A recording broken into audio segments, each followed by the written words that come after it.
माता दी, नमस्ते गाइस, कैसे हैं आप सब। उम्मीद करती हूँ सब लोग बहुत बढ़िया और मज़े में होंगे। तो जी मैं राधिका आप सबका स्वागत करती हूँ अपने न्यू व्लॉग में। और आज हम लोग बस घर का ना काम ख़त्म करके और बस मैं निकल आई हूँ नर्सरी। तो मुझे ना आज थोड़े से जो सीज़न वाले प्लांट्स होते हैं फ्लावर्स वाले वो मुझे लेने थे, लेकिन हम निकले थे घर के बिल्कुल पास वाली नर्सरी में और यहाँ मैं और मेरी दीदी के बेटे हैं, तो हम दोनों ही थे साथ में। फिर उस नर्सरी में हमें कुछ मिला नहीं, मतलब कि नर्सरी वाले भैया ही नहीं मिले। पहले तो दूसरी नर्सरी थी, वहाँ उनके रेट्स बहुत ज़्यादा हाई थे। तो फिर बस हम आसपास में ना नर्सरियाँ देखते देखते देखते देखते ना बहुत दूर नर्सरी में आ गए और यहाँ पे 20-22 नर्सरी आपस में, मतलब कि एक दूसरे के पास में ही है। यहाँ पर बहुत सारी नर्सरी है ना, इसलिए ये लोग ना एक दूसरे को देख के रेट्स भी ठीक लगाते हैं। उनको लगता है कि हमारे यहाँ से ले लें तो ज़्यादा बेटर है, किसी दूसरे के पास ना जाएं। फिर जैसे ही हम नर्सरी से लौट कर आए थे तो हमें लौटते लौटते 12 बजे, पौने 12 बजे करीब हम यहाँ से गए थे और 3 बज गए थे मुझे लौटते टाइम तक। और दीदी का जो बेटा है वो सुबह उठ के ना बस सीधा यहीं चले आए थे, क्योंकि मैंने उनको नर्सरी का नहीं बोला था, बस ऐसे बोला था कि आधे घंटे के लिए आ जाओ, मुझे कुछ काम है। तो फिर वो कुछ खा के नहीं आए थे, तो बस मैं आलू बॉईल करके रख के गई थी कि लौट कर मैं ना कुछ सब्ज़ी वगैरह बना दूँगी। लेकिन फिर आते ही बस मैंने प्लांट्स ही बस बाहर रख दिए और कुछ नहीं किया है। बस हाथ मुँह धो के सबसे पहले मैं किचन में आ गई हूँ उनके लिए आलू के पराठे बनाने के लिए। तो फिर मेरा मूड चेंज हो गया, तो मैंने यहाँ जल्दी से ना आलू तो बॉईल करे हुए रखे हुए थे, तो बस भरता बनाया है आलू का और आटा लगाया और उनके लिए बना दे रही हूँ मैं आलू के पराठे। और इसमें ना मैंने चिली फ्लेक्स ऑर्गेनो भी मिक्स किया था, सौंफ डाली थी, तो उनको ना इसका टेस्ट बहुत बहुत अच्छा लगा। तो मैं आप लोगों के साथ में भी ये वाली रेसिपी शेयर करूँगी, क्योंकि मैंने बाद में फिर बच्चों को खिलाया था तो बच्चों को भी बहुत पसंद आए ये वाले पराठे। हम ना गए तो थे इतनी दूर नर्सरी से ना प्लांट्स लेने के लिए, अपना फ़ायदा करने के लिए, लेकिन पता नहीं फ़ायदा तो हुआ कि नहीं हुआ। लेकिन रास्ते में ना हम 2-3 प्लांट्स तो ऐसे ही गिरा के आ गए, क्योंकि इतने ज़्यादा प्लांट्स हमने ले लिए थे कि स्कूटी पे ना वो ठीक से हम लोगों से संभाले नहीं जा रहे थे।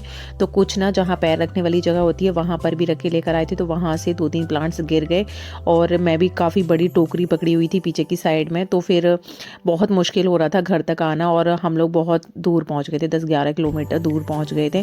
तो फिर एक बार तो हमने जो पौधा गिरा वो उठा लिया था, उसके बाद में फिर बाकी के 2 पौधे और गिरे हमारे, तो वो हमने नहीं उठाए कि ना बहुत मुश्किल हो रही थी स्कूटी से उतरना फिर वापस लेना। फिर भाई कान पकड़ लिए, कितनी ये वाली बेवकूफ़ी ना आगे कभी नहीं करेंगे। और अभी तो पतिदेव को बताया भी नहीं है, उनको मेरा व्लॉग देख के तो खैर पता लग जाएगा अगर वो देख लेंगे तो। और बाकी का तो फिर जब वो ऊपर जाएंगे तो ही पता लगेगा, उससे पहले उनको नहीं पता लगेगा। क्योंकि प्लांट्स ना मैंने बस ला के फिर सीधा अभी ये पराठे बनाने के बाद मैं सीधा ऊपर ही उनको रख दूँगी, जिससे ना बताऊँगी लेकिन थोड़ा आराम से ईजीली। अभी किट्टू ने नहीं खाया है, किट्टू का ट्यूशन का टाइम हो गया था तो ट्यूशन चली गई है किट्टू। फिर मैंने ना दीदी के बेटे और आरू को दोनों को पराठे खिला दिए थे। उसके बाद में फिर मैं भी खाने के लिए बैठ गई हूँ, क्योंकि 3:30 पौने 4 बजे का टाइम है और मुझे भी बहुत तेज़ भूख लग रही थी। लेकिन आज ना व्लॉग में बस यही सब हुआ, क्योंकि दिन हो गया ख़त्म, लेकिन काम मेरा कुछ ऐसा कुछ खास हुआ नहीं कि बस 11:30 बजे तो मैं नर्सरी चली गई थी, वहाँ से सिर्फ प्लांट्स ही लेकर आई हूँ। फिर उसके बाद में मैंने अपना खाना खाया और ये लोग टीवी देख रहे थे। उसके तुरंत बाद ही मेरे पापा का फ़ोन आ गया, वो दिल्ली से आ रहे थे तो कैंट स्टेशन पर। तो उनको ना मुझसे थोड़ा सा काम था, मतलब मुझे ना कुछ देना था उनको, तो फिर मैं उनको वो देने के लिए चली गई थी। फिर मैंने आधे घंटे उनका वहाँ वेट किया, तब फिर वो आए, फिर उनको मैंने दिया। उसके बाद में फिर मैं घर वापस आई। घर आते आते बज गए 5:30 और फिर घर आके मैं नहाई सबसे पहले, क्योंकि ना नर्सरी गए थे, प्लांट्स भी मैं अपने पैरों के ऊपर रख के लेकर आई थी तो बहुत ज़्यादा धूल मिट्टी हो गई थी। तो बस आते ही मैंने नहाया है और किट्टू भी ट्यूशन से आ गई थी, तो उसके लिए फिर से मैंने आलू के पराठे बनाए हैं। और अब ना मैं एक्स्ट्रा 2-3 पराठे इसी टाइम पर सेक दूंगी, क्योंकि ना अब हिम्मत बची नहीं है शाम के टाइम पर दोबारा खाना बनाने की। और पतिदेव के तो ना बाजरे वाली रोटियाँ रखी हुई हैं, दीदी के घर से आई थी तो वो दूध में डाल के खा लेंगे। और बच्चों के लिए मैंने 1-2 एक्स्ट्रा पराठे अभी बना दिए हैं और मैंने तो खाया ही इस टाइम पर है, तो मैं दोबारा तो मेरा मुश्किल है। इसलिए आज के मेरे व्लॉग में ना बस यही सब कुछ देखने को मिलेगा आपको, क्योंकि पूरा दिन हो गया ख़त्म और मेरा कुछ भी नहीं हो पाया। और ऐसा हो जाता है, सर्दियों के दिन है ना, तो बस काम नहीं ख़त्म हो रहे, दिन ख़त्म हो जाता है। खाना पीना तो खैर मैंने निपटा ही दिया है अभी, और बच्चों के लिए एक्स्ट्रा पराठे सेक के रख ही दिए हैं, तो उनको भूख लगेगी तो दोबारा वही पराठे खा लेंगे वो। और बाकी मैं साथ के साथ किचन का ना काम ख़त्म कर दे रही हूँ, क्योंकि अब ना मतलब मैं ना काम करके नहीं थकती, लेकिन घर से बाहर जब जाती हूँ ना तो 1-2 राउंड भी अगर मेरा बाहर का लग जाए ना तो मैं ज़्यादा थक जाती हूँ।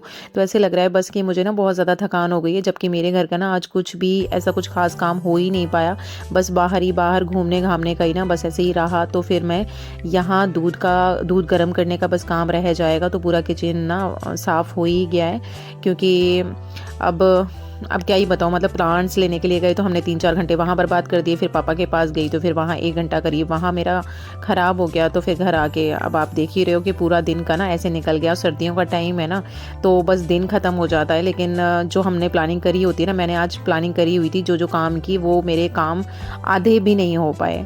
तो बस यहाँ मैं अपने बर्तन वॉश कर ले रही हूँ, और इसी के साथ में मेरे किचन का तो काम ख़त्म हो जाएगा। लेकिन सुबह ना मैंने कपड़े वॉश करे थे, तो मशीन ना मैंने जल्दी लगा दी थी, तो सारे कपड़े ऊपर छत पे पड़े हुए हैं, तो बस मैं उनको उतार के लेकर आऊँगी। तो बस वो मुझे तय बनाने हैं। बाकी गाय का दूध आ गया है, तो यहाँ छान के मैंने गर्म करने के लिए रख दिया है। बाकी दूसरी जगह का जो दूध आता है ना, वो जब ये ऑफिस से आएंगे तो फिर उस टाइम पे गरम करने के लिए मैं रख दूँगी। तो किचन का तो लगभग काम, हाँ जी, तो किचन का पूरा काम ख़त्म करने के बाद में ना मुझे थोड़ा-सा ना एसिड जैसा बन रहा था, तो फिर मैंने अपने लिए गर्म पानी किया है। तो यहाँ बैठ के मैं अपना पानी ख़त्म कर लूँगी। उसके बाद में मैं छत पर आ गई थी, और छत से फिर थोड़ी देर मैंने वॉक करी थी 15-20 मिनट के आसपास में। फिर मैं नीचे उतर के आई थी, क्योंकि आज बहुत ज़्यादा ठंडी हवा चल रही है ऊपर, तो मुझे बहुत ठंड लग रही थी। और फिर मैं ठीक से ना जैकेट वगैरह पहन कर नहीं गई थी, तो फिर ठंड लग रही थी, तो मैं वापस आ गई। फिर मैं सारे कपड़े उतार के लेकर आई हूँ। ये भी आज वॉक पे गए थे, लेकिन बहुत जल्दी वापस आ गए हैं, 10-15 मिनट में ही वापस आ गए हैं ये भी। तो फिर यहाँ हम लोग बातें भी कर रहे हैं, और मैं अपने जो भी कपड़े थे मेरे, वो फिर मैं तय बना के रख दे रही हूँ। एक्चुअली ना तय बनाने में तो दिक्कत नहीं होती, बैठे बैठे तय बना दो, लेकिन इनको ना जगह पर रखने में थोड़ा सा बस टाइम लगता है। फिर मैंने अपना धीरे-धीरे ना बात करते इनको ना बहला-फुसला के मैंने आज पूरे दिन की कहानी उनको बता ही दी। और बस मुझे ना डर ज़्यादा लगता है, ये इनका रिएक्शन क्या होता है, क्या नहीं होता, वो बाद की बात है। लेकिन मुझे ना इस तरीके से मैं कुछ भी एक्चुअली ना इनको प्लांट्स बिल्कुल भी नहीं पसंद, लेकिन मुझे प्लांट्स बहुत ज़्यादा पसंद है। अभी ना विंटर्स के कपड़े इतने ज़्यादा हो गए ना कि इनकी वार्डरोब तो पूरी भर जाती हैं। इसलिए मैंने ये साइड में ना स्टडी टेबल है तो किट्टू का, लेकिन दूसरा टेबल भी है किट्टू के रूम में, तो वो अभी इस टाइम पे उसी को यूज़ कर रही है। ये वाला टेबल ना फ्री था, तो फिर मैंने यहाँ विंटर्स वाले जो कपड़े हैं वो तय बना के मैं यहीं पर लगा देती हूँ, तो सामने दिखाई भी देते हैं ना, तो अच्छे से बच्चे ख़राब नहीं करते हैं। और जो मेरी बेडशीट्स थी तो वो मैंने वॉश करी थी, तीनों बेडशीट मैंने निकाली थी ना, तीनों रूम की, तो फिर मैंने यहाँ तय बना के अपना इस जगह पर रख दिए हैं। और यहाँ टाइम हो गया है 9:45 बजे का, और यहाँ मैं अपने मंदिर के भी पट बंद कर दे रही हूँ, अपने भगवान जी को सुला के, मतलब बोल के उनको सुला दे रही हूँ। तो यहाँ मेरे दिन का भी एंड हो रहा है, और मेरे व्लॉग का भी एंड हो रहा है।